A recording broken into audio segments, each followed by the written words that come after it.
De saint Augustin les Confessions, livre 3, chapitre 12.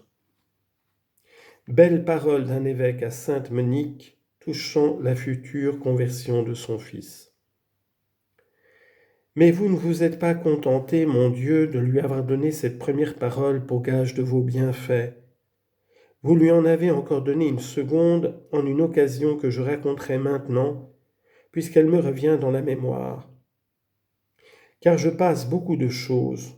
ou parce qu'elles se sont effacées de mon esprit, ou parce que je me hâte de venir bientôt aux faveurs principales que j'ai reçues de vous, pour lesquelles je me sens pressé de vous rendre de très humbles actions de grâce.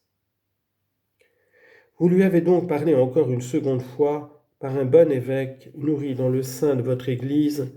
et dans la connaissance de vos saintes Écritures. Elle le suppliait un jour de prendre la peine de conférer avec moi pour combattre mes erreurs et me détromper de mes fausses opinions en m'instruisant de la vérité,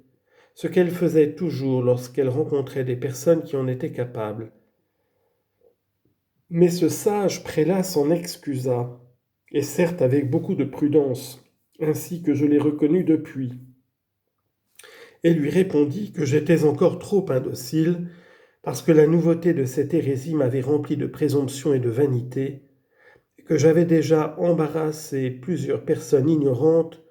par la vaine subtilité de mes questions, ainsi qu'elle-même le lui avait raconté. « Laissez-le, lui dit ce saint homme, contentez-vous de bien prier Dieu pour lui, et vous verrez qu'il reconnaîtra lui-même l'erreur et l'impiété de ces hérétiques par la lecture de leurs propres livres. »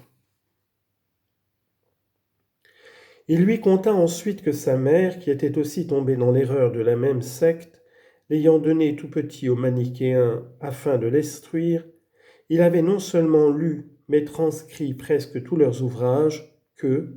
et sans que personne se mît en peine de disputer contre lui ou de le convaincre par des arguments, il avait découvert de lui-même combien cette hérésie était détestable, et qu'ensuite il l'avait abandonnée. Ce qu'ayant dit à ma mère, et voyant qu'après cela néanmoins elle ne se rendait pas, mais qu'elle le pressait avec encore plus d'instance, et fondant en larmes, le conjurait de me voir et d'entrer en discours avec moi. Il lui répondit enfin, comme importuné de ses prières, « Allez et continuez de faire ce que vous faites, car il est impossible qu'un fils pleuré avec tant de larmes périsse jamais. » Ce qu'elle reçut, ainsi qu'elle m'a témoigné souvent, avec la même confiance que si Dieu le lui eût dit de sa propre bouche.